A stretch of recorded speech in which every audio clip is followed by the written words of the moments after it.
खालामनानै लानो आंनिफ्राय खालामनानै खालामाखै आङो दाबो खालामाखै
मानि थाखाय जिरायदों नोंसोरो मोसानानै मेंनायनि थाखाय बेदर जानो थाखाय जिरायदों दायो खाजि मोसाखांबाय साहा होसिगोन दायो खाजि जानोसै आरो मोसानायनि खाजि बर'दिननि नामाव 45 हरमोन जोंहा दायो 42 34 हर दङ मोसाबावगोन जों दिनैनिफ्राय मोसाजेनबाय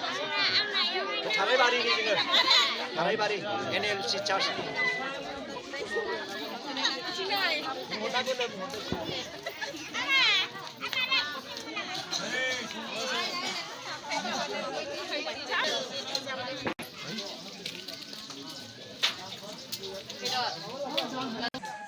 फैब्ला खाथियाव एसे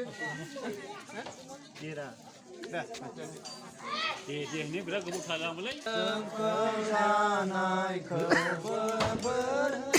गोग्लैनाय हाखौबो गावनि आखाइजोंनो बिफा बिसा आरो गोथार हाबाब माथो मानसिफ्रालाय जेरावबो जिरायनांगौलाय गोजानलै फैदो